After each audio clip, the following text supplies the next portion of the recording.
ಕಾರ್ಯಕ್ರಮವನ್ನು ನಾವು ಬಳಸ್ತಾ ಇದ್ದೀವಿ. ಇಂಥ ಬಿಡುಗಡೆ ಸಮಾರಂಭದಲ್ಲಿ ಜೋರಾದ ಕರತಾಡವನ್ನು. ಸ್ನೇಹಿತರೆ, ಈಗ ತಾನೇ ನಮ್ಮ ಪ್ರೀತಿಯ ಕರೆಗೆ ಬಹಳ ಅಭಿಮಾನದಿಂದ ಬಂದು ನಮ್ಮ ಸ್ವಪ್ನ ಮಂಟಪದ ಚಲನಚಿತ್ರದ ಹಾಡುಗಳ ವೇದಿಕೆಯ ಮೇಲಿರುವಂತಹ ಹಿರಿಯರಾದಂತಹ ಸಚಿವರಾದಂತಹ ಪಾಟೀಲ್ ಸರ್ ಅವರಿಗೆ ನನ್ನ ನಮನಗಳು. ಹಾಗೆ ಬರಗೂರ್ ಸರ್ ಅವರು ಮತ್ತು ನಮ್ಮ ಬಾಬು ಸರ್ ಅವರು, ಕವಿತಾ ಮೇಡಮ್ ಅವರು, ಎಲ್ಲರಿಗೂ ನನ್ನ ಧನ್ಯವಾದಗಳು. ಮತ್ತು ನನ್ನ ಗುರುಗಳು, ಗುರುಜಿಯವರು, ಗುರು ಕಿರಣ್ ಅವರು ಮೊದಲ ಬಾರಿಗೆ ನನ್ನ ಕಾರ್ಯಕ್ರಮಕ್ಕೆ ಬಂದಿದ್ದಾರೆ. ಅವರಿಗೆ ನನ್ನ ಧನ್ಯವಾದಗಳನ್ನ ತಿಳಿಸ್ತಾ, ಈ ಒಂದು ಸುತ್ತ ಮಂಟಪ ಚಲನಚಿತ್ರದ ಹಾಡುಗಳು ಹೀಗೆ ಇರಬೇಕು ಅನ್ನೋವಂಥದ್ದು ಆಶಯ ಅಪ್ಪಾಜಿಯವರದಾಗಿತ್ತು, ಬರಗೂರ್ ಸರ್ ಅವ್ರದ್ದು. ಆ ಸಂದರ್ಭಕ್ಕೆ ಸರಿಯಾದಂತಹ ಹಾಡುಗಳ ಆಯ್ಕೆಯನ್ನ ಅವ್ರು ಮೊದಲೇ ಮಾಡಿಕೊಂಡಿದ್ರು ಮತ್ತು ಎಲ್ಲ ಹಾಡುಗಳನ್ನ ಮೊದಲೇ ಅವರು ಬರೆದು ರೆಡಿ ಮಾಡಿಟ್ಟಿದ್ರು. ಸೊ ಅರ್ಧ ಕೆಲಸ ನಮಗೆ ಅಲ್ಲೇ ಕಡಿಮೆ ಆಗೋಗುತ್ತೆ. ಅವ್ರು ಬರೆದಂಥ ಸಾಹಿತ್ಯಕ್ಕೆ ಸಂಗೀತವನ್ನ ಮಾಡುವಂತಹ ಒಂದು ದೊಡ್ಡ ಜವಾಬ್ದಾರಿಯನ್ನು ನನಗೆ ಕೊಟ್ಟಿದ್ರು. ಹಾಗೂ ಇದು ಅವರ ನಿರ್ದೇಶನದ, ನನಗೆ ಕೊಟ್ಟಂತ ಸಂಗೀತ ನಿರ್ದೇಶನದ 7ನೇ ಚಿತ್ರ. ಸೊ ಅದನ್ನ ತುಂಬಾ ಖುಷಿಯಿಂದ ಹೇಳೋದಕ್ಕೆ ಇಷ್ಟಪಡ್ತೀನಿ. ಮತ್ತೆ ಇದರಲ್ಲಿ ಹಾಡುವಂತ ಸಿಂಗರ್ಸ್ ಏನಿದ್ದಾರೆ, ಹೇಮಂತ್ ಅವರು, ನಿಮ್ಮೆಲ್ಲರಿಗೂ ಗೊತ್ತಿರುವಂತಹ ಅದ್ಭುತವಾದಂತಹ ಸಿಂಗರ್ ಹೇಮಂತ್ ಅವರು ಒಂದು ಹಾಡನ್ನ ಹಾಡಿದ್ದಾರೆ. ಮತ್ತೆ ಅವ್ರ ಜೊತೆಯಲ್ಲಿ ಅಮೂಲ್ಯ ಮೈಸೂರು ಸರಿಗಮಪದಲ್ಲಿ ತುಂಬಾ ಚೆನ್ನಾಗಿ ಹಾಡಿ ಎಲ್ಲರ ಪ್ರಶಂಸೆಯನ್ನ ಗಳಿಸ್ಕೊಂಡಿದ್ದು. ಅವ್ರು ಪ್ರಥಮ ಬಾರಿಗೆ ಈ ಹಾಡನ್ನ ಸಿನಿಮಾದಲ್ಲಿ ಹಾಡಿದ್ದಾರೆ. ಮತ್ತೆ ಮೋಹನ್ ಅವರು, ಮೋಹನ್ ಅವರಿದ್ದಾರೆ, ದಯವಿಟ್ಟು ನಿಂತ್ಕೊಳ್ಳಿ. ಮೋಹನ್ ಅವರು ಹಾಡಿರೋದು ಕೊನೆಯ ಹಾಡು ಬನ್ನೀರಿ ಬನ್ನೀರಿ ಹಾಡನ್ನ, ಒಂದು ಹೋರಾಟದ ಬಂಡಾಯದ ಗೀತೆಯನ್ನ ಹಾಡಿರುವಂತಹ ಅದ್ಭುತವಾದಂತಹ ಸಿಂಗರ್, ಫೋಕ್ ಸಿಂಗರ್ ಅವರು, ಅವ್ರು ಹಾಡಿದ್ದಾರೆ. ಮತ್ತೆ ಒಂದು ಹಾಡನ್ನ ನಾನು ಹಾಡಿದ್ದೀನಿ, ಇನ್ನೊಂದು ಬಿಟ್ ಸಾಂಗ್ ನೋಡಿದ್ರಿ, ಅದು ನಾನೇ ಹಾಡಿರೋದು. ಮತ್ತೆ ವಿಶೇಷವಾದಂಥದ್ದು ಏನು ಅಂದ್ರೆ, ವಿಜಯ ರಾಘವೇಂದ್ರ ಸರ್ ಅವರು ಹಾಡಿದ್ದು ಮೊದಲ ಹಾಡು, ಕನ್ನಡದ ಹಾಡನ್ನ ಹಾಡಿರೋದು ಈ ಚಿತ್ರದ ನಾಯಕನದ್ದು. ಅವರು ಆಲ್ರೆಡಿ ಹಾಡಿ ಪ್ರೂವ್ ಮಾಡಿದ್ದಾರೆ, ತುಂಬಾ ಅದ್ಭುತವಾದಂತಹ ಸಿಂಗರ್ ಅಂತ. ಈ ಒಂದು ಹಾಡನ್ನ ಅವರೇ ಹಾಡಬೇಕು ಅನ್ನೋದು ಕೂಡ ಅಪ್ಪಾಜಿ ಅವರು ಹೇಳಿ, ಅವ್ರು ತುಂಬಾ ಚೆನ್ನಾಗಿ ಹಾಡ್ತಾರೆ, ಅವ್ರ ಹತ್ರ ಹಾಡ್ಸೋಣ ಅಂತ. ಅದನ್ನ ತುಂಬಾ ಚೆನ್ನಾಗಿ ಹಾಡಿದ್ದಾರೆ. ಅವರ ಅನುಪಸ್ಥಿತಿಯಲ್ಲಿ ಅವರಿಗೆ ಮತ್ತೆ ನಮ್ಮ ಎಲ್ಲ ಗಾಯಕರಿಗೆ ಧನ್ಯವಾದಗಳನ್ನ ತಿಳಿಸೋದಕ್ಕೆ ಇಷ್ಟಪಡ್ತೀನಿ. ಅಂಡ್ ಒಂದು ಸ್ಪೆಷಲ್ ನೋಟ್ ಮಾಡೋದಾದ್ರೆ, ಇಲ್ಲಿ ಇಡೀ ತಂಡ ಬರಗೂರ್ ಅಪ್ಪಾಜಿ ಅವರ ಜೊತೆನಲ್ಲಿ ಯಾರ ಕೆಲಸ ಮಾಡಿದ್ದಾರೆ, ಎಲ್ಲರೂ ಒಂದು ತಂಡವಾಗಿ ಕೆಲಸ ಮಾಡಿ ಎಲ್ಲದರಲ್ಲೂ ನಮ್ಗೆ ಸಪೋರ್ಟ್ ಅನ್ನ ಮಾಡ್ತಾನೆ ಬಂದಿದ್ದಾರೆ. ಅವರೆಲ್ಲರಿಗೂ ಧನ್ಯವಾದಗಳು. ಮತ್ತೆ ಇವತ್ತಿನ ವಿಶೇಷ ಏನು ಅಂದ್ರೆ, ವೇದಿಕೆಯಲ್ಲಿ ನಾನು ಒಬ್ಬ ಸಿಂಗರ್ ಆಗಿ ಸಿನಿ ಪ್ಲೇಬ್ಯಾಕ್ ಸಿಂಗರ್ ಆಗ ಕಾರಣ ಗುರು ಕಿರಣ್ ಅವರು.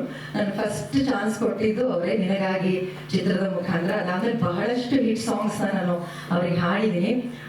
ಹಾಗಾಗಿ ಇದೇ ಫಸ್ಟ್ ಟೈಮ್ ಅವರು ನಾನು ಕಂಪೋಸ್ ಮಾಡಿರುವಂತ ಹಾಡನ್ನ ಕೇಳಿರೋದು, ನೋಡಿರೋದು. ಸೊ ಆಮೇಲೆ ಡೆಫಿನೆಟ್ಲಿ ಏನ್ ಹೇಳ್ತಾರೆ, ಏನ್ ಬೈತಾರೆ ಅನ್ನೋದೆಲ್ಲ ವೆಯ್ಟ್ ಮಾಡ್ತಾ ಇದ್ದೀನಿ ನಾನು. ಅದಾದ ನಂತರ ಬರಗೂರ್ ಸರ್ ಅವರು, ನಾನು ಗಾಯಕಿ ಆಗಿದ್ದೆ, ನನ್ನ ಸಂಗೀತ ನಿರ್ದೇಶಕಿ ಮಾಡಿದ್ದು ಬರಗೂರ್ ಅಪ್ಪಾಜಿ ಅವರು. ಸೊ ನನ್ನ ಗುರೂಜಿ ಅಪ್ಪಾಜಿ ಇಬ್ಬರು ಜೊತೆಯಲ್ಲಿ ಒಂದೇ ವೇದಿಕೆಯಲ್ಲಿದ್ದಾರೆ. ಇಂಥ ಒಂದು ವಿಶೇಷ ಸಂದರ್ಭದಲ್ಲಿ ಚಿತ್ರದ ನನ್ನ ಕಂಪೋಸ್ ಮಾಡಿರುವಂತಹ ಹಾಡುಗಳು ಬಿಡುಗಡೆಯಾಗಿ ನನಗೆ ತುಂಬಾ ಖುಷಿ ಆಗಿದೆ. Thank you once again.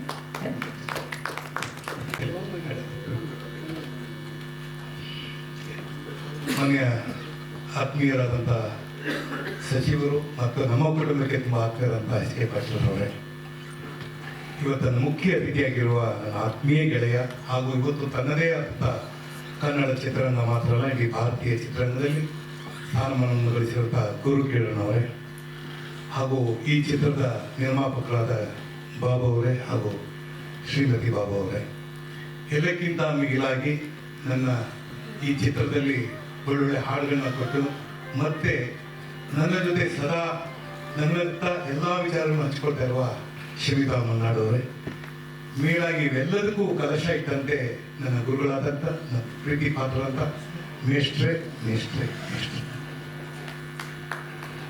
ಇದು ಇವರು 24ನೇ ಸಿನಿಮಾ ಅವ್ರದಲ್ಲ, ನಂದು. ಅಂದರೆ ಮೇಷ್ಟ್ರು ನಿರ್ದೇಶನ ಮಾಡಿದಂಥ ಮೊದಲನೇ ಸಿನಿಮಾಯಿಂದ ಹಿಡಿದು ಇವತ್ತಿನ ಈ ಏನು ಸ್ವಪ್ನ ಮಂಟಪ ಅಂತಿದೆ, ಅದು 24ನೇ ಚಿತ್ರ. ಚಪ್ಪಾಳೆ ಇದಕ್ಕೆ ಸಂತೋಷ ಪಡಬೇಕು. ಎಲ್ಲ ಆತ್ಮೀಯರು, ಇದು ಮನೆ ಸಮಾರಂಭ ಅಂತ ನಾನು ಅನ್ಕೊಂಡಿದ್ದೀನಿ. ಇದರಲ್ಲಿ ಇವತ್ತು ಎರಡು ವಿಶೇಷವಾದ ಒಂದು ಹೇಳಬೇಕಾದಂದ್ರೆ, ಈ ಒಂದು ಸ್ವಪ್ನ ಮಂಟಪ ಇವರು ಬರೆದಂತ 25 ವರ್ಷಗಳ ಹಿಂದಿನ ಕಾದಂಬರಿ ಆದರೆ ಇವತ್ತು ಅವರ ಮಾತಿನಲ್ಲೇ ಹೇಳಿದ ಧಾಟಿನಲ್ಲಿ ಹೇಳಬೇಕು ಅಂದ್ರೆ, ಒಂದು ಕಡೆ ವಾಸ್ತವಿಕವಾದ ಇದು, ಇನ್ನೊಂದು ಇವತ್ತು ಏನು ನಡೀತಾ ಇರೋ ಕಾಲ್ಪನಿಕ, ಅಂದ್ರೆ ಅವತ್ತಿನ ಕಾಲ್ಪನಿಕ, ಇವತ್ತಿನ ವಾಸ್ತವಿಕ. ಬಹಳ ಅದ್ಭುತವಾದ ಮಾತು. ಯಾಕೆಂದ್ರೆ ನಾವು ಯಾರು ರಾಜ ಮಹಾರಾಜರನ್ನು ನೋಡಿಲ್ಲ, ಅಥವಾ ಬರೀ ಕೇಳಿರ್ಬೇಕು ಅಥವಾ ಅದನ್ನು ಓದಿ ತಿಳ್ಕೊಂಡಿರ್ಬೇಕು. ಆದರೆ ಸಿನಿಮಾ ಮಾಡಬೇಕಾದ್ರೆ ಅದನ್ನು ಕಾರ್ಯರೂಪಕ್ಕೆ ತರಬೇಕಾದ್ರೆ ಬಹಳ ಕಷ್ಟ ಇದೆ. ಆ ಒಂದು ಕಠಿಣವಾದ ಕೆಲಸವನ್ನ ಸಿನಿಮಾ ಮೂಲಕ ಮಾಡೋದಕ್ಕೆ ಈ ಚಿತ್ರದಲ್ಲಿ ಬಹಳಷ್ಟು ನಾನು ನೋಡಿದಾಗ ಬಹಳ ಖುಷಿ ಪಟ್ಟೆ. ಇದನ್ನು ಇವತ್ತು ಅಂತಹ ಒಂದು ವ್ಯವಸ್ಥೆ ಸಿನಿಮಾಗಳು ಮಾಡಬೇಕಾದ್ರೆ ತುಂಬಾ ಕಷ್ಟ ಇದೆ. ಅದ್ರ ಜೊತೆಗೆ ಅವರು ಇನ್ನೊಂದು ಮಾತು, ಸಮತೆ ಹಾಗೂ ಮಮತೆ, ಅಂದ್ರೆ ಸಮಾನತೆ ಇರಬೇಕು, ಮಮಕಾರ ಇರಬೇಕು. ನೋಡಿ, ಇದು ಇವತ್ತಿನ ಚಿತ್ರರಂಗದಲ್ಲಿ ದುಡ್ಡು ಹಾಕ್ಬಿಟ್ರೆ ನಿರ್ಮಾಪಕರು ಅಂತ ಹೇಳ್ಬಿಡ್ತಾರೆ. ಆದ್ರೆ ಆ ನಿರ್ಮಾಪಕರನ್ನ ಉಳಿಸುವ ಕೆಲಸ ಹಾಗೂ ಸಿನಿಮಾವನ್ನ ಪೂರ್ಣವಾಗಿ ನಿರ್ಮಾಣ ಮಾಡುವಂತ ಕೆಲಸ ಮಾಡುವ ಕೆಲವೇ ನಿರ್ದೇಶಕರಲ್ಲಿ ಬರ್ಗೂರು ರಾಮಚಂದ್ರಪ್ಪನವರು ಮೊದಲನೇ ಸ್ಥಾನದಲ್ಲಿರ್ತಾರೆ. ಯಾಕೆಂದ್ರೆ ಉದಾಹರಣೆಗೆ ನಾನೇ ಇದ್ದೀನಿ, ನನ್ನ ಸಿನಿಮಾ ಮಾಡಿದಾಗ, ತಾಯಿ ಸಿನಿಮಾ ಮಾಡಿದಾಗ ಅವರ ತೆಗೆದುಕೊಂಡಂತ ಕೆಲವು ನಿರ್ಧಾರಗಳಿಗೆ ನಾವು ಯಾರು ಮುಂದಾರ ಆಗ್ತಾ ಇಲ್ಲ, ಅವ್ರದ್ದೇ ಬಿಟ್ಬಿಡ್ತಾ ಇದ್ದೀವಿ. ಅವ್ರಿಗೆ ಬಿಟ್ರೆ ಸಿನಿಮಾ ಉತ್ತಮವಾಗಿ ಬರುತ್ತೆ ಅನ್ನೋದಕ್ಕೆ ಈ ಸ್ವಪ್ನ ಮಂಟಪ ಒಂದು ಕಾರಣ. ನನ್ನ ಸಿನಿಮಾ ಗೆಲ್ತಾರ ರಾಷ್ಟ್ರ ಪ್ರಶಸ್ತಿ, ರಾಜ್ಯ ಪ್ರಶಸ್ತಿ ಖಂಡಿತ ಈ ಸಿನಿಮಾಗೂ ನಿರೀಕ್ಷೆ ಮಾಡ್ತೀವಿ ಸರ್. ಅದನ್ನ ಮತ್ತೆ ಹೇಳಬೇಕು ಅಂತಂದ್ರೆ, ಇವತ್ತು ನನಗೆ ಒಂದು ಕಾರ್ಯ, ಒಂದು ಕೆಲಸ ಮಾಡಬೇಕಾದ್ರೆ ಅಚ್ಚುಕಟ್ಟಿರ್ಬೇಕು. ಅನೇಕ ನಾವು ಈ ವಿಡಿಯೋ ಆಡಿಯೋ ರಿಲೀಸ್ ಅಂತ ಹೋದಾಗ ಆ ವೇದಿಕೆಯಲ್ಲಿ ಯಾರು ಇರ್ತಾರೆ, ಯಾರು ಮಾತಾಡ್ತಾರೆ, ಹೆಂಗ್ ಓಡಾಡ್ತಾರೆ, ಉದ್ದಕ್ಕೂ ಕಿರ್ಚ್ತಾ ಇರ್ತಾರೆ, ಕೂಗ್ತಾ ಇರ್ತಾರೆ. ಔಷಧನ ಇಷ್ಟಪಡುವಂತ ಜನಗಳು ಇರ್ತಾರೆ. ಆದ್ರೆ ಒಂದು ಕಾರ್ಯಕ್ರಮ ಅಂತ ನಿರೂಪಣೆ ಮಾಡ್ಬೇಕಾದ್ರೆ ಇವತ್ತು ಏನು ಅಚ್ಚುಕಟ್ಟಾಗಿ ನಾವು ಕೂತ್ಕೊಂಡು ನೋಡ್ತಾ ಇದ್ವಿ, ಇದು ಹಿಂದೆ ನಾವು ರಾಜ್ಕುಮಾರ್ ಕಾಲದಲ್ಲಿ ನೋಡಿದಂತ ಒಂದು ಭಾವನೆ ನನ್ನ ಮನಸ್ಸಲ್ಲಿ ಬರ್ತಾ ಇದೆ. ಅಂದ್ರೆ ಕಾರ್ಯಕ್ರಮವನ್ನ ಒಂದು ಅದ್ಭುತವಾದ ರೀತಿಯಲ್ಲಿ ಕೊಡಬೇಕು ಅನ್ನೋದು ಎಷ್ಟು ಯಾವಾಗಲೂ ಅಷ್ಟೇ ಅವ್ರದ್ದು ಹೋಮ್ ವರ್ಕ್ ಮಾಡ್ಕೊಂಡೇ ಬಂದು ಕೂತ್ಕೊಳ್ಳೋದು. ಹಾಗಾಗಿ ಇವತ್ತಿನ ಈ ಕೆಲಸವನ್ನ ಅವರು ಅಚ್ಚುಕಟ್ಟಾಗಿ ಮಾಡಿದ್ದಾರೆ. ಹೆಚ್ಚಿಗೆ ಮಾತಾಡೋದಿಲ್ಲ, ಯಾಕೆಂದ್ರೆ ನನಗಿಷ್ಟೇ ನಿಷ್ಠೆ ಮತ್ತು ಅವರಲ್ಲಿರುವಂತ ಮೇಷ್ಟ್ರಲ್ಲಿ ಎರಡು ಗೊಂಡು ನಾನು ಯಾವಾಗ ಮೆಚ್ಚುವಂಥದ್ದು ಏನಂದ್ರೆ, ಅವರು ವೃತ್ತಿನಲ್ಲಿ ಮೇಷ್ಟ್ರಾದ್ರೆ ಸಿನಿಮಾಗೆ ಬಂದಾಗ ಖಂಡಿತವಾದ ಉತ್ತಮವಾದ ನಿರ್ದೇಶಕರಾಗ್ತಾರೆ, ಸಿನಿಮಾ ನಿರ್ದೇಶಕರಾಗ್ತಾರೆ. ಬಹುಶಃ ನಾನು ಇದನ್ನ ನೋಡಿದ್ದು ಒಂದು ಸತ್ಯಜಿತ್ರೆ ಅವರ ಟೀಮ್ ಅಲ್ಲಿ ಅವರೇ ಕಲಾವಿದರಿರ್ತಾರೆ. ನೆಕ್ಸ್ಟ್ ಶಾಂಬೇನ್ಗಲ್ ಅವರೆಲ್ಲ ಬೇಕಾಗಿರ್ತಾರೆ. ಪುಟ್ಟಣ್ಣ ಕಣಗಲ್ ನೀವು ತಗೊಂಡ್ರೆ, ಕಮರ್ಷಿಯಲ್ ಸಿನಿಮಾ ಅಂತ ತಗೊಂಡ್ರೆ, ಪುಟ್ಟಣ್ಣ ಕಣಗಲಲ್ಲಿ ಅವರ ಚಿತ್ರದಲ್ಲಿ ಅವರ ಕಲಾವಿದರು ಇರ್ತಾರೆ. ಯಾಕೆಂದ್ರೆ ಅದೇ ಕಲಾವಿದರಿದ್ದಾಗ ನಟರಿಗೂ ನಿರ್ದೇಶಕರಿಗೂ ಒಂದು ರೀತಿಯಾದ ಒಡಂಬಡಿಕೆ ಇರುತ್ತೆ. ಒಂದರಲ್ಲಿ ಈಗ ಅವನೇನ್ ಕೇಳ್ತಾರೆ ಅಂತ ಗೊತ್ತಿರುತ್ತೆ, ನಾವೇನ್ ಮಾಡ್ತೀವಿ ಗೊತ್ತಿರುತ್ತೆ. ನಾವೇನಾದ್ರೂ ತಪ್ಪು ಮಾಡಿದಾಗ ಅವ್ರಿಗೆ ಬೇಯೋ ಹಕ್ಕು ಇರುತ್ತೆ, ನಮ್ಗೆ ಬೇಯಿಸ್ಕೊಳ್ಳೋ ಹಕ್ಕು ಇರುತ್ತೆ. ಹೀಗಾಗಿ ಈ ಎಲ್ಲ ಸಿನಿಮಾ 24 ಸಿನಿಮಾ ಏನ್ ಮಾಡಿದ್ರೆ ಅಲ್ಲಿ ಬಹುಶಃ ಒಂದು 25 ಸಿನಿಮಾದಲ್ಲಿ ನಾನು ಇರೋದು ನನಗೆ ತುಂಬಾ ಖುಷಿ ಆಗುತ್ತೆ. ಅವರು ಮೊದಲನೇ ಸಿನಿಮಾ ಸ್ಕ್ರಿಪ್ಟ್ ಮಾಡೋಕ್ ಮುಂಚೆ ಮೊದಲನೇ ಹೆಸರುಗಳು ಹಾಕೊಂಡ್ಬಿಡ್ತಾರೆ. ಹಾಗಾಗಿ ಈ ತರದ ಒಂದು ಸಿನಿಮಾಗಳಲ್ಲಿ ಮಾಡೋದಕ್ಕೆ ನಾನು ತುಂಬಾ ಖುಷಿ ಪಡ್ತೀನಿ. ಮೇಲಾಗಿ ಇವತ್ತು ಈ ಕಾರ್ಯಕ್ರಮ ಬಹಳ ಉತ್ತಮವಾಗಿ ಬಂದಿದೆ. ನನ್ನ ಆಶಯ ಇಷ್ಟೇ, ಕನ್ನಡದಲ್ಲಿ ಸಿನಿಮಾ ಮಾಡುವಾಗ ಶೀರ್ಷಿಕೆಗಳು ಕನ್ನಡದಲ್ಲೇ ಇಡಪ್ಪ ಅಂತ ಕೇಳಬೇಕು ಅಂತಿದೆ. ಆದ್ರೆ ಮೇಷ್ಟಿದ ಹೇಳೋ ನನಗೆ ಬರಲ್ಲ. ಯಾಕೆ ನಾವು ಸಿನಿಮಾದಲ್ಲಿ ಮೊದಲು ಕನ್ನಡತನ ಇರುತ್ತೆ, ಮತ್ತೆ ಕನ್ನಡತನವನ್ನು ನನಗೆ ನೋಡ್ಬೇಕಾದ್ರೆ ನೋಡಿ, ನಾವು ಆಕಸ್ಮಿಕದಲ್ಲಿ ಹುಟ್ಟಿದರೆ ಕನ್ನಡ ನಾಡಲ್ಲಿ ಹುಟ್ಟಬೇಕು ಅಂತ ಒಂದು ಹಾಡಿತ್ತು. ಬಹುಶಃ ಈ ಸಿನಿಮಾಲಿ ಕನ್ನಡ ಅಂತ ಏನು ಹಾಡು ಬಂದಿದೆ, ಅದು ಮುಂದಿನ ದಿನಗಳಲ್ಲಿ ಆ ಹಾಡಿಗೆ ಸಾಟಿಯಾಗಿ ಹಾಡು ನಿಂತ್ಕೊಳ್ಳುತ್ತೆ ಅನ್ನೋದ್ರಲ್ಲಿ ಎರಡು ಮಾತಿಲ್ಲ. ಅದಕ್ಕೆ ನಮ್ಮ ಸಂಗೀತ ನಿರ್ದೇಶಕರಿಗೆ ಬೇಷಂತೇನೆ, ಮೇಲಾಗಿ ಆ ಕಲಾವಿದ ವಿಜಯ ರಾಘವೇಂದ್ರ ಬಹಳ ಅಚ್ಚುಕಟ್ಟಾಗಿ ಹಾಡಿದ್ದಾನೆ. ಮತ್ತೊಂದು ಹೇಳಬೇಕು ಅಂದ್ರೆ ರಂಜನಿ ರಾಘವನ್ ಬಗ್ಗೆ ನಾನು ಹೇಳಬೇಕು. ಆಕೆ ಈ ಸಿನಿಮಾದಲ್ಲಿ ಮಾಡಿದಾಗ ನೋಡ್ತಾ ಇದ್ದೆ, ಅವರ ಅಬ್ಸರ್ವ್ ಮಾಡ್ತಾ ಇದ್ದೆ. ಆಕೆ ಎಲ್ಲಾ ವಿಚಾರಗಳನ್ನು ತಿಳ್ಕೊತಾ ಇದ್ರು. ಆಮೇಲೆ ಒಂದು ಸಂಖ್ಯೆ ಮಾತಾಡ್ತಾ ಇರ್ಬೇಕಾದ್ರೆ ಅವರೊಂದು ಸಿನಿಮಾ ನಿರ್ದೇಶನ ಮಾಡ್ತೀನಿ ಅಂತ ಹೇಳಿದಾಗ, ಇಷ್ಟು ಪುಟ್ಟ ಗೌರಿಯಿಂದ ನಾವು ಅವ್ರನ್ನ ಸದಾ ಕರೆಯದೇ ಪಡೆದವರಿಂದ ಅವರೊಂದು ಸಿನಿಮಾ ನಿರ್ಮಾಣ ಮಾಡಿ ನಿರ್ದೇಶನ ಮಾಡಂತ ಹೇಳಿದಾಗ ಆ ಸಿನಿಮಾದಲ್ಲಿ ನೋಡಿದೆ, ಅವ್ರು ಕರೆದು ನನ್ನ ಪಾತ್ರ ಕೊಟ್ಟಿದ್ದಾರೆ, ನಾನು ಮಾಡಿದ್ದೀನಿ. ಅದಕ್ಕೆ ಪ್ರೇರಣೆ ಸ್ವಪ್ನ ಮಂಟಪ. ಅದನ್ನು ನಾನು ನೆನೆಸ್ಕೋತೀನಿ ರಂಜನಿ ಅವರೇ. ನಿಮ್ಗೂ ಒಳ್ಳೇದಾಗಲಿ. ಮತ್ತು ಇಲ್ಲಿ ಬಂದಂಥ ಎಲ್ಲ ಕಲಾವಿದರುಗಳಿದ್ದಾರೆ, ತಂತ್ರಜ್ಞರು ಎಲ್ಲ, ನಮ್ಮ ಸುರೇಶ್ ಅರ್ಸ್ ಆಗಿರ್ಬೋದು ಅಥವಾ ಶಮಿತಾ ಮಲ್ನಾಡ್ ಆಗಿರ್ಬೋದು, ಯಾರೇ ಆಗಿರ್ಬೋದು, ಅವ್ರನ್ನ ಸದಾ ನಾನು ನೆನೆಸ್ಕೊಳ್ಳೋದು ಮೇಷ್ಟ್ರು ನೆನೆಸ್ಕೊಳ್ಳೋದು ಇಷ್ಟೇ. ಮೇಷ್ಟ್ರು ಏನು ನಂಬ್ತಾರೆ ಅದನ್ನು ಮಾಡ್ತಾರೆ, ಏನನ್ನು ಮಾಡ್ತಾರೆ ಅದನ್ನು ನಂಬ್ತಾರೆ. ಹಾಗಾಗಿ ಸದಾ ಈ ಹಂದಿಗೆ ನಮ್ಮಲ್ಲಿ ಸದಾ ಇರಲಿ ಅಂತ ಹೇಳ್ತಾ ನನ್ನ ಮಾತನ್ನು ಮುಗಿಸ್ತೀನಿ. ಶುಭರಾತ್ರಿ. ನಮಸ್ಕಾರ. ವೇದಿಕೆ ಮೇಲಿರೋ ಎಲ್ಲ ಗಣ್ಯರಿಗೂ ನನ್ನ ನಮಸ್ಕಾರಗಳು. ಬರ್ಗು ರಾಮಚಂದ್ರಪ್ಪ ಸರ್ ನಮಗೆ ಚಿಕ್ಕ ವಯಸ್ಸಿಂದ ಗೊತ್ತು. ನಮ್ಮ ಎಲ್ಲ ಟೆಕ್ಸ್ಟ್ ಬುಕ್ನಲ್ಲಿ ಅವ್ರ ಹೆಸರು ಇದ್ದಂಥದ್ದು. ಸೊ ಅವರಿಂದ ಒಂದಿನ ನನಗೆ ಫೋನ್ ಕಾಲ್ ಬಂದು ಈ ಥರ ಬಂದು ಸಿನಿಮಾ ಮಾಡ್ತಾ ಇದ್ದೀವಿ, ಮಹಿಳಾ ಪ್ರಧಾನ ಅಂತಾನೆ ಹೇಳ್ಬೋದು ಅಂತ, ಮತ್ತೆ ಎರಡು ಶೇಡ್ ಇರುತ್ತೆ, ದ್ವಿಪಾತ್ರದಲ್ಲಿ ಅಭಿನಯಿಸ್ಬೇಕು ಅಂತ ಹೇಳಿದಾಗ ನನಗೆ ಬಹಳ ಸಂತೋಷ ಆಯಿತು. ಈ ಥರದ ಒಂದು ಸಿನಿಮಾ ನಾನು ಯಾವತ್ತೂ ಮಾಡಿರಲಿಲ್ಲ. ಅದರಲ್ಲೂ ಚಾರಿತ್ರಿಕ ಸ್ಮಾರಕವನ್ನ ಉಳಿಸ್ಬೇಕು ಅನ್ನೋ ಒಂದು ವಿಷಯವನ್ನ ಈ ಸಿನಿಮಾ ಹೇಳುತ್ತೆ. ಇಷ್ಟು ಒಳ್ಳೆ ಕಥಾಹಂದ್ರ, ಮತ್ತೆ ಅದರ ಜೊತೆಗೆ ಈ ಮಹಿಳಾ ಪಾತ್ರಗಳಲ್ಲಿ ನಾವು ಅವಳ ಏನ್ ಹೇಳ್ತಾರೆ ಇನ್ನರ್ ತುಮುಲಗಳು, ಈ ಒಂದು ಲೇಯರಿಂಗ್ ಆಫ್ ಕ್ಯಾರೆಕ್ಟರ್ಸ್ ನಾವು ಹೆಣ್ಮಕ್ಳು ಪಾತ್ರಗಳಲ್ಲಿ ಸಿನಿಮಾದಲ್ಲಿ ನೋಡೋಕೆ ತುಂಬಾ ಕಮ್ಮಿ. ಆದ್ರೆ ಇಲ್ಲಿ ಎರಡೂ ಪಾತ್ರಗಳಲ್ಲಿ ಸಾಕಷ್ಟು ವಿಷಯಗಳನ್ನ ಮೇಷ್ಟ್ರು ತೆಗೆದಿದ್ದಾರೆ. ಸೊ ಈ ಪಾತ್ರ ನಾನು ಮಾಡೋದಕ್ಕೆ ನಂಗೆ ಬಹಳ ಸಂತೋಷ ಆಯ್ತು. ಒಂದು ಟೀಚರ್ ಪಾತ್ರ ಮಾಡಿದ್ದೀನಿ ನಾನು, ಮಂಜುಳಾ ಮೇಡಮ್ ಅಂತ. ಇನ್ನೊಂದು ಪಾತ್ರ ನೀವು ನೋಡಿದ್ರಿ ಈಗ ಹಾಡಿನಲ್ಲಿ, ಒಂದು ರಾಣಿ ಪಾತ್ರದಲ್ಲಿ ನಾನು ಕಾಣಿಸ್ಕೊಳ್ತಾ ಇದ್ದೀನಿ. ಎರಡೂ ಪಾತ್ರ ಮಾಡೋದು ತುಂಬಾ ಚಾಲೆಂಜಿಂಗ್ ಅನಿಸ್ತು. ಮತ್ತೆ ಮುಖ್ಯವಾಗಿ ಎಲ್ಲರೂ ಹೇಳ್ತಾ ಇದ್ದಂಗೆ ಇದು ಒಂದು ಖಂಡಿತವಾಗಿ ವಿಭಿನ್ನವಾದ ಚಿತ್ರತಂಡ. ಇಲ್ಲಿ ನಾವು ಸಿನಿಮಾ ಮಾಡ್ತಾ ಇದ್ವಿ ಅನ್ನೋದಕ್ಕಿಂತ ಹೆಚ್ಚಾಗಿ ಒಂದು ರಂಗಭೂಮಿನಲ್ಲಿರುವಂತಹ ಶಿಸ್ತನ್ನ ನಾವು ಕಾಣ್ಬೋದು, ಅಸಮಾನತೆನ ನಾವು ಕಾಣ್ಬೋದು. ಇವರು ತಂತ್ರಜ್ಞರು, ಇವರು ಕಲಾವಿದರು, ಅಥವಾ ಇವ್ರು ಹೆಚ್ಚು ಇವ್ರು ಕಡಿಮೆ ಅನ್ನೋ ಯಾವುದೇ ಭಾವನೆ ಇಲ್ಲದೆ ಎಲ್ಲರೂ ಒಟ್ಟಿಗೆ ಒಂದೇ ತರ ಇದ್ದು ಕಲಿಸ್ತಾ ಬಂದಂತ ಸಿನಿಮಾ. ಅದು ಅವ್ರ ಎಜುಕೇಶನಲ್ ಬ್ಯಾಕ್ಗ್ರೌಂಡ್ ಮತ್ತೆ ಅವರ ಸರ್ ಅವ್ರ ನಡವಳಿಕೆಯಲ್ಲಿ, ಅವ್ರ ನಡೆ ನುಡಿನಲ್ಲೇ ಇದೆ.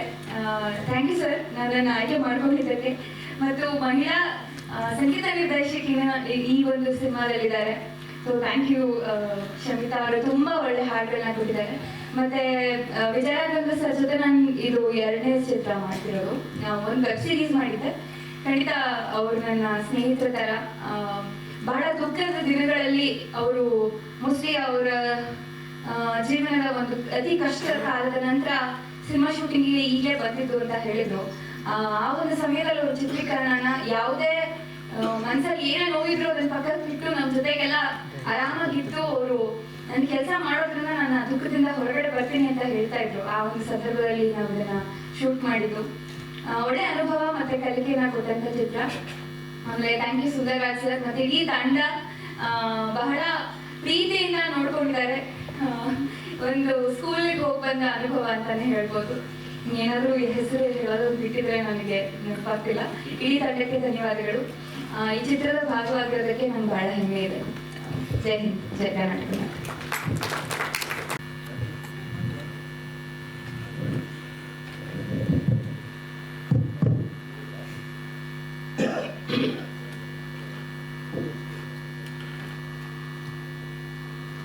ರಾಷ್ಟ್ರದ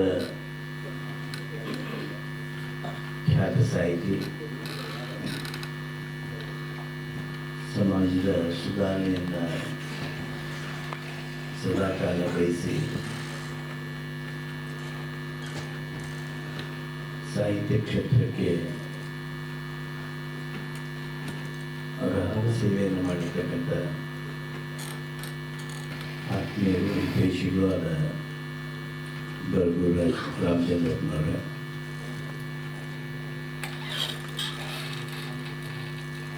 ಈ ಕಾರ್ಯಕ್ರಮದಲ್ಲಿ ಮುಖ್ಯ ಅತಿಥಿಗಳು ಖ್ಯಾತ ಸಂಗೀತ ನಿರ್ದೇಶಕರು, ಆತ್ಮೀಯರು ಆದ ಮಾನ್ಯ ಗುರು ಕಿರಣ್ ಅವರೇ, ಸಹೋದರಿ ಶ್ರೀಮತಿ ಮಲ್ಲಾಡ್ರವರೇ, ಈ ಚಲನಚಿತ್ರದ ನಿರ್ಮಾಪಕರಾಗಿರ್ತಕ್ಕಂಥ ಗೆಳೆಯರಾದ ಬಾಬು ಅವರೇ, ಅವರ ಧರ್ಮಪತ್ನಿ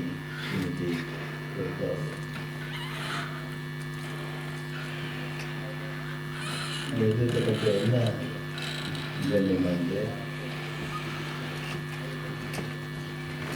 ಈ ಚಲನಚಿತ್ರದ ನಿರ್ಮಾಣಕ್ಕೆ ಕಾರಣರಾಗಿರ್ತಕ್ಕಂಥ ಎಲ್ಲ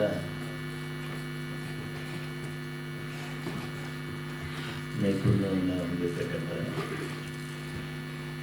ಕ್ಷೇತ್ರದ ಹಿರಿಯ ಸಾಧಕರಿಗೆ,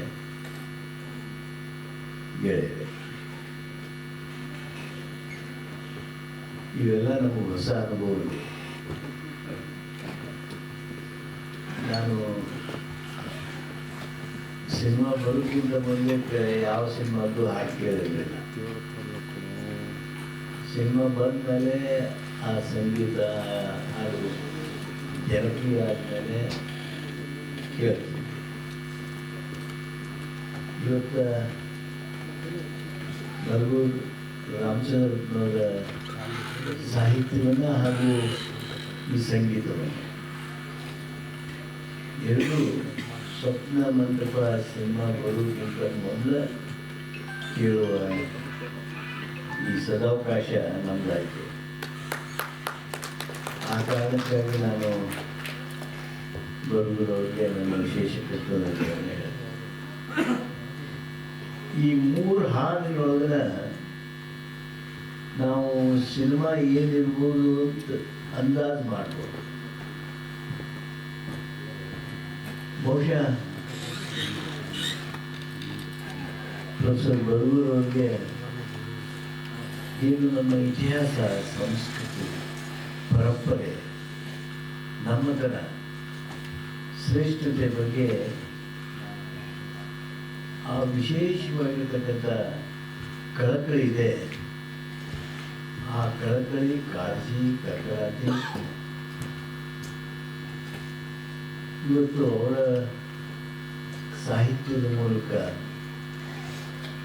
ನಮ್ಮೆಲ್ಲರಿಗೆ ಜಾಗೃತ ಮಾಡುವಂತೆ ಅಭಿವ್ಯಕ್ತಿಗೊಳಿಸಿದೆ ಹಾಗೆ ಅಂತೇಳಿ ನಾನು ಭಾವಿಸುತ್ತೆ. ಅವರು ನನಗೆ ಫೋನ್ನಲ್ಲಿ ಮಾತನಾಡಿದಾಗ ಕೆಲವು ನಿಮಿಷ, 2-3 ನಿಮಿಷ ಒಂದು ಈ ಏನು ಸ್ವಪ್ನ ಮಂಟಪ ಏನಿರ್ಬೋದು ಅನ್ನೋದನ್ನು ನನಗೆ ಹೇಳಿದರು. ಅವ್ರು ನನಗೆ ಭಾರಿ ಖುಷಿ ಅನಿಸ್ತು. ಯಾಕಂದ್ರೆ ಆಗ ತಾನೇ ಲಕ್ಕುಂಡಿ ಪ್ರಯೋಗವನ್ನು ಮಾಡಿ, ಲಕ್ಕುಂಡಿ ನಮ್ಮ ದೊಡ್ಡ ಯಜ್ಞ, ಪ್ರಾಚ್ಯಾವಶೇಷಗಳ ಅನ್ವೇಷಣೆಯ ಯಜ್ಞವನ್ನು ಮುಗಿಸಿ ಬೆಂಗಳೂರಿಗೆ ಬಂದಿದ್ದಾರೆ.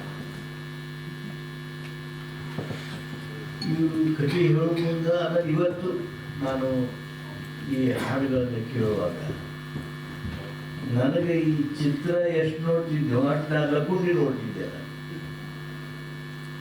ನಿಮ್ಮೆಲ್ಲರಿಗೂ ಆಶ್ಚರ್ಯ ಆಗ್ಬೋದು. ಲಕ್ಕುಂಡಿ ಒಳಗೆ ಪ್ರೊಫೆಸರ್ 101 ಗುಡಿಗಳು, 101 ಬಾವಿಗಳು, ಇತಿಹಾಸ ಪ್ರಸಿದ್ಧವಾದದ್ದು ಅದೆಲ್ಲ. ಒಂದೊಂದು ಗುಡಿ ಅಂದ್ರೇನು, ಒಂದೊಂದು ಗುಡಿ ಒಂದೊಂದು ಪ್ರವಾಸಿ ತಾಣ ಆಗಿರುತ್ತೆ. ಆ ರೀತಿಯ ಶಿಲ್ಪಕಲೆ ತನ್ನದೇ ಆಗಿರ್ತಕ್ಕಂಥ ಇತಿಹಾಸವನ್ನು ಹೇಳುವ ಆ ಒಂದು ನಕ್ಷೆ, ಅವರ ಪ್ರಯತ್ನ, ಅವೆಲ್ಲ ನಿಮ್ಮೆಲ್ಲರಿಗೆ ಆಶ್ಚರ್ಯ ಆಗ್ಬೋದು, ನೋವಾಗುತ್ತೆ. ನಾವು ಮೊನ್ನೆಯನ್ನು ಪ್ರಾಚ್ಯಾವಶೇಷಗಳ ಅನ್ವೇಷಣೆ ಮಾಡಿದ್ವಿ. ಆ ಸಂದರ್ಭದೊಳಗೆ ನಮಗೆ 1200 ಪ್ರಾಚ್ಯಾವಶೇಷಗಳನ್ನು ನಾವು ಹುಡುಕೋದಕ್ಕೆ ಸಾಧ್ಯ ಆದರೂ ಜನ ತಂದು ಎಂತೆಂಥ ಸುಂದರವಾಗಿರ್ತಕ್ಕಂಥ ಕಲಾಕೃತಿಗಳನ್ನು ಎಲ್ಲಿಂದ ತಗೊಂಡು ಬಂದರು ಅಂತೇಳಿ ನೀವು. ಬಣ್ಣಿ ಕೆಳಗಿನಿಂದ ತಗೊಂಡು ಬಂದರು, ತಿಪ್ಪೆಯಿಂದ ತಗೊಂಡು ಬಂದರು. ಅವರ ಮನೆ ಕಟ್ಟೆಯನ್ನು ತೆಗೆದು ಈ ಕೆಳಗೈದೊಂದು ನಾವು ಡಬ್ಬ ಹಾಕಿವಿ ಅಂತೇಳಿ ಆ ಕಲ್ಲನ್ನು ಹೊರಡಿಸಿ ಅದನ್ನು ತಂದು ಅಲ್ಲಿ ನಮಗೆ ದೊರೆತಂಥ ಸುಮಾರು 10 ಕಂಬಗಳು. ಬಹುಶಃ ನಾವೇನಾರ ಗುಡಿ ಕಟ್ಟಿಸ್ತೀವಿ, ನಾವೇನಾರ ಮಾಡ್ತೀವಿ ಅಂದರೆ ಅಂಥ ಶಿಲ್ಪಕಲೆಯನ್ನು ಮಾಡಿಸೋದಕ್ಕೆ ಸಾಧ್ಯ ಆಗಲಿಲ್ಲ. ಅಂಥ ಒಂದು ಐತಿಹಾಸಿಕ ಸ್ಥಳ, ನಮ್ಮ ಪರಂಪರೆಯನ್ನು ತಿಳಿಸುವಂಥ ಸ್ಥಳ, ಆ ಊರ ಜನರಿಗೆ ಅಭಿಮಾನ ಹುಟ್ಟಿಸ್ಬೇಕು. ಬಹುಶಃ ಈ ಸ್ವಪ್ನ ಮಂಟಪದ ಮೂಲಕ ಬರಗೂರವರು ನಮ್ಮ ಜನರಲ್ಲಿ ನಮ್ಮ ಇತಿಹಾಸದ ಬಗ್ಗೆ, ನಮ್ಮ ಪರಂಪರೆ ಬಗ್ಗೆ, ನಮ್ಮ ಸಂಸ್ಕೃತಿ ಬಗ್ಗೆ, ನಮ್ಮ ಹಿಂದಿನ ರಾಜರ ಸಾಧನೆಗಳ ಬಗ್ಗೆ ಒಂದು ರೀತಿ ಅಭಿಮಾನ ಕುದಿಸೋದಕ್ಕೆ ಅವರು ಈ ಒಂದು ಪ್ರಯತ್ನವನ್ನು ಮಾಡ್ತಾ ಇದ್ದಾರೆ ಅಂತ ಹೇಳಿ ಭಾವಿಸ್ಕೊತಿಲ್ಲ. ನಾವೆಲ್ಲ ಅಂದ್ಕೊಂಡಿದ್ವಿ, ನಾವು ಜನರಿಗೆ ಏನು ಎಷ್ಟು ಹೇಳಿದ್ರು ಅವ್ರಿಗೆ ಅಭಿಮಾನ ಬರೋದಿಲ್ಲ. ಚೊಚ್ಚಲು ಮೂರ್ತಿ ಓದು ತಿಟ್ಟಾಗ ಹಾಕ್ತಾರೆ, ಬಣದಾಗ ಹಾಕ್ತಾರೆ, ಹಿತ್ತಲಾಗ ಹಾಕ್ತಾರೆ, ಅಲ್ಲೇ ದನ ಕಟ್ಟುವಲ್ಲೇ ಹೋಗಿದ್ದಾರೆ, ಆ ಚಂದನ ಕಂಬನ್ನ ಕುರಿ ಕಟ್ಟಕ್ಕೆ ಉಪಯೋಗ ಮಾಡ್ತಾರೆ ಅಂತ ಟೀಕೆ ಮಾಡ್ತಿರ್ತೀವಿ ನಾವು. ಆದರೆ ಸ್ನೇಹಿತರೆ, ಈ ಸ್ವಪ್ನ ಮಂಟಪದಂಥ ಸಿನಿಮಾದು ಬಹುಶಃ ಬರಗೂರವರ ಸಾಹಿತ್ಯ ನಮ್ಮ ಇತಿಹಾಸದ ಬಗ್ಗೆ ನಮ್ಮ ಹೊಸ ಪೀಳಿಗೆಗೆ ಅಭಿಮಾನ ಹುಟ್ಟಿಸೋದಕ್ಕೆ ಕಾರಣ ಆಗ್ತದೆ. ನಾನು ಮುಂದುವರೆದು ಒಂದು ನನ್ನ ಲಕುಟಿ ಅನುಭವದ ಒಂದು ಮಾತನ್ನು ಹೇಳ್ತೀನಿ. ಪ್ರೊಫೆಸರ್, ಅವಾಗೇನಾದರೂ ನೀವು ಸಿಕ್ಕಿದರೆ ಇನ್ನೂ ಹೆಚ್ಚು ಪರಿಣಾಮಕಾರಿ ಆಗ್ಬೋದು. ನಾನೊಂದು ಪತ್ರ ಬರೆದೆ, ಊರಿನ ಎಲ್ಲರಿಗೂ ಒಂದು ಪತ್ರ ಕಳಿಸಿದೆ. ಆ ಪತ್ರದಲ್ಲಿ ಅವ್ರೇನು ಮಾಡಬೇಕು, ಲಕುಟಿ ಇತಿಹಾಸ ಏನು, ಇಲ್ಲಿರ್ತಕ್ಕಂಥ ಶಿಲ್ಪಕಲೆ ಎಂಥದ್ದು, ನಮ್ಮತನವನ್ನು ಹೇಗೆ ಬೆಳೆಸ್ಕೋಬೇಕು, ಅದಕ್ಕಾಗಿ ಅವ್ರೇನು ಮಾಡಬೇಕು ಅಂತೇಳಿ ನಾವೊಂದು ಈ ಪ್ರಾಚ್ಯಾವಶೇಷಗಳ ಅನ್ವೇಷಣೆಯೊಳಗೆ ಒಂದು 10 ಟೀಮ್ ಮಾಡಿ ನಾವು ಪಲ್ಲಕ್ಕಿ ಹೊತ್ಕೊಂಡು ನಿಮ್ಮ ಮನೆಗೆ ಬರ್ತೀವಿ, ನಿಮ್ಮಲ್ಲಿದ್ದಂಥ ಆ ಪ್ರಾಚ್ಯ ವಸ್ತುಗಳನ್ನು ನಮಗೆ ಕೊಡಿ, ನಾವು ಅದನ್ನು ಮ್ಯೂಸಿಯಂ ಮಾಡಿರ್ತೀವಿ, ಅದನ್ನು ರಕ್ಷಣೆ ಮಾಡ್ತೀವಿ. ಆ 10 ಪಲ್ಲಕ್ಕಿ ನಾವು ಹೊತ್ತುಕೊಂಡು ಹೋಗುವಂಥ ಸಂದರ್ಭದೊಳಗೆ ನಾನು ಈಗ ನೋಡ್ತಿದ್ದೆ, ಆ ಹೋರಾಟದ ಮನೋಭಾವದಿಂದ ಅವರೇನು ನಡೆದು ಬರ್ತಾರಲ್ಲ, ಹಂಗೆ ಸುಮಾರು ಒಂದು 1000 ಜನ ಸೇರಿತ್ತು ನೋಡಿ. ಒಂದು ಸಣ್ಣ ಹಳ್ಳಿ, 8,000 ಜನಸಂಖ್ಯೆ ಹಳ್ಳಿ ಅವರು. ಆಮೇಲೆ ಅವ್ರು ಹೆಂಗೆ ಅವನ್ನ ತಂದು ಕೊಟ್ಟರು ಅಂದರೆ, ಅವ್ರ ಮನೆ ಗಟ್ಟಿ ಮೇಲೆ ಇಟ್ಟರು, ಹಾಲು ಹಾಕಿದ್ರು, ಅದ್ರ ಮೇಲೆ ನೀರು ಹಾಕಿದ್ರು, ಹಂಗ ಶುದ್ಧೀಕರಣ ಮಾಡಿ ನಮ್ಮ ಪಾಲ್ಕಿ ಒಳಗೆ ಇತ್ತು. ಬಹುಶಃ ಈ ಸ್ವಪ್ನ ಮಂಟಪ ನಮ್ಮ ಕರ್ನಾಟಕದ ಈ ಐತಿಹಾಸಿಕ ಗ್ರಾಮಗಳಲ್ಲಿ, ಶಹರಗಳಲ್ಲಿ ಅಲ್ಲಿ ಏನಿರುವಂಥ ಯುವಕರನ್ನು ಆ ದಿಸೆಯೊಳಗೆ ಒಯ್ಯೋದಕ್ಕೆ ಒಂದು ದೊಡ್ಡ ಅಸ್ತ್ರ ಆಗುತ್ತೆ ಅಂತ ಅಭಿಮಾನ ಕುದಿಸುವಂಥ, ಇತಿಹಾಸದ ಬಗ್ಗೆ ಅಭಿಮಾನ ಕುದಿರ್ತಕ್ಕಂಥ, ನಮ್ಮ ಸಂಸ್ಕೃತಿ, ನಮ್ಮ ಪರಂಪರೆಯನ್ನು ತಿಳಿಸುವಂಥ ಒಂದು ದೊಡ್ಡ ಅಸ್ತ್ರವಾಗಿ ಈ ಸ್ವಪ್ನ ಮಂಟಪ ಬರ್ತದೆ. ಬರಗೂರು ರಾಮಚಂದ್ರಪ್ಪನವರ ಸಾಹಿತ್ಯ ಅಂದರೆ ಅವರ ಪ್ರತಿಯೊಂದು ಶಬ್ದ ತನ್ನದೇ ಆಗಿರ್ತಕ್ಕಂಥ ಪರಿಣಾಮವನ್ನು ಸರ್ವರಲ್ಲಿ ಮಾಡ್ತದೆ ಅಂತ ಒಬ್ಬ ಶ್ರೇಷ್ಠ ಸಾಹಿತಿ ಇವತ್ತು ಏನು ಸ್ವಪ್ನ ಮಂಟಪ ಚಲನಚಿತ್ರವನ್ನು ಮಾಡುವಾಗ ಸಂಪೂರ್ಣ ಆಸಕ್ತಿಯಿಂದ ನಿರ್ದೇಶನ ಮಾಡಿ ಪ್ರತಿಯೊಂದಕ್ಕೂ ತಮ್ಮದೇ ಆಗಿರ್ತಕ್ಕಂಥ ಗಂಭೀರವಾಗಿರ್ತಕ್ಕಂಥ ನಿರ್ಣಯವನ್ನು ಪಡೆದು ಇವತ್ತು ಈ ಚಲನಚಿತ್ರವನ್ನು ಸಿದ್ಧ ಮಾಡಿದ್ದಾರೆ. ಈ ಹಾಡುಗಳನ್ನು ನೋಡಿದಾಗ ಅನ್ನಿಸ್ತು, ಭಾಷೆಯ ಬಗ್ಗೆ ಅದನ್ನು ಮೂಡೋ ಹಾಗೆ ಮಾಡಿದ್ದಾರೆ. ಇತಿಹಾಸದ ಬಗ್ಗೆ ಹೋರಾಟವನ್ನೇ ಮಾಡುವಷ್ಟು ಜನ ಹೆಜ್ಜೆ ಹಾಕುವ ಹಾಗೆ ಮಾಡಿದ್ದಾರೆ. ಅದ್ರ ಜೊತೆಗೆ ತನ್ನದೇ ಆಗಿರ್ತಕ್ಕಂಥ ಆ ಮನಸ್ಸಿನ ಬಗ್ಗೆ, ಕನಸಿನ ಬಗ್ಗೆ ನೋಡಿ, ಒಂದೊಂದು ಶಬ್ದ ಬಳಕೆಯ ಸಹಿತ ತನ್ನದೇ ಆಗಿರ್ತಕ್ಕಂಥ ಹಿರಿಮೆಯನ್ನು ಹೊಂದಿರುವಂಥ ಸಾಹಿತ್ಯ, ಅಂತ ಪರಿಣಾಮಕಾರಿ ಸಾಹಿತ್ಯವನ್ನು ಅವರು ಅಭಿವ್ಯಕ್ತಿಗೊಳಿಸಿ ಅದನ್ನು ಚಲನಚಿತ್ರದ ಮೂಲಕ ಹೆಚ್ಚು ಜನರಿಗೆ ತಲುಪುವ ಮಾಡಿ ಒಂದು ಹೊಸ ಸಮಾಜವನ್ನು ಕಟ್ಟುವುದರಲ್ಲಿ ಇತಿಹಾಸದ ಬಗ್ಗೆ, ಸಂಸ್ಕೃತಿ ಬಗ್ಗೆ, ನಮ್ಮ ಪರಂಪರೆ ಬಗ್ಗೆ, ನಾಮಕರಣದ ಬಗ್ಗೆ, ನಮ್ಮ ಆ ಹಳೆಯ ಆ ಕಲೆಗಳ ಬಗ್ಗೆ ಎಲ್ಲವೂ ಅಭಿಮಾನಗಳು, ಹಾಗೆ ಏನು ಪ್ರತಿಯೊಂದು ಶಬ್ದಗಳನ್ನು ನಾವು ಅಭಿವ್ಯಕ್ತಗೊಳಿಸಿರುತ್ತೆ ಈ ಚಲನಚಿತ್ರದ ಮುಖಾಂತರ ಕನ್ನಡ ನಾಡಿನ ಸೇವೆ ಮಾಡ್ತಾ ಇದ್ದಾರೆ. ಅವರಿಗೆ ನನ್ನ ವಿಶೇಷ ಅಭಿನಂದನೆಯನ್ನು ಹೇಳೋದರ ಜೊತೆಗೆ ಈ ಪ್ರಶಸ್ತಿಗಳು ನಮ್ಮ ಶೇಖರ್ ಅವರು ಹೇಳಿದರು, ಪ್ರಶಸ್ತಿ ಬಂದು ಮತ್ತು ಇದಕ್ಕೂ ಪ್ರಶಸ್ತಿ ಬರ್ತಾವು, ಅದೆಲ್ಲವೂ ಸತ್ಯ. ಆ ಪ್ರಶಸ್ತಿಗಳ ಭಾಳ ಮಹತ್ವದ್ದು ಆಗ್ಬೋದಿಲ್ಲ. ಈಗ ರಾಮಚಂದ್ರಪ್ಪನವರು ಕ್ರಿಯೇಷನ್ಗೆ ಪ್ರಶಸ್ತಿ ಬಂದದು ಅಂದ್ರೆ ಯಾರು ಭಾರಿ ಆಶ್ಚರ್ಯದಿಂದ ಕೇಳೋರಿಲ್ಲ, ನೋಡೋರಿಲ್ಲ. ಯಾಕಂದ್ರೆ ಅವ್ರು ಬರೋದ್ರಂದ್ರೆ ಅದಕ್ಕೆ ಪ್ರಶಸ್ತಿ ಬಂದಿರ್ತದೆ, ಅವ್ರೇನು ಮಾಡಿದ್ರಂದ್ರೆ ಅದಕ್ಕೊಂದು ದೊಡ್ಡ ರಿಕಗ್ನಿಷನ್, ಗುರುತಿಸುವಿಕೆ, ಸನ್ಮಾನ ಇದ್ದೇ ಇರ್ತದೆ. ಅದಕ್ಕಿಂತ ಹೆಚ್ಚಾಗಿ ಕನ್ನಡ ನಾಡಿನ ಈ ಹೊಸ ಮನಸ್ಸುಗಳಿಗೆ ಈ ಚಿತ್ರ ಒಂದು ವಿಶೇಷ ಪರಿಣಾಮವನ್ನು ಬೀರಿದೆ ಅಂತೇಳಿ ಹಾರೈಸಿ, ಈಗಾಗಲೇ ಹಾಡುಗಾರರು ಇದ್ದಾರೆ,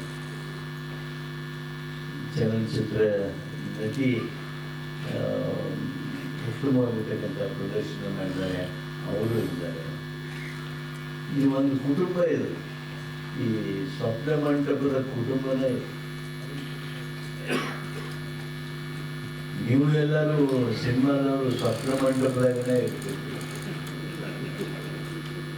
ಅದರಾಗ ಇತ್ತೀಚಿನ ದಿವಸಗಳಂತೂ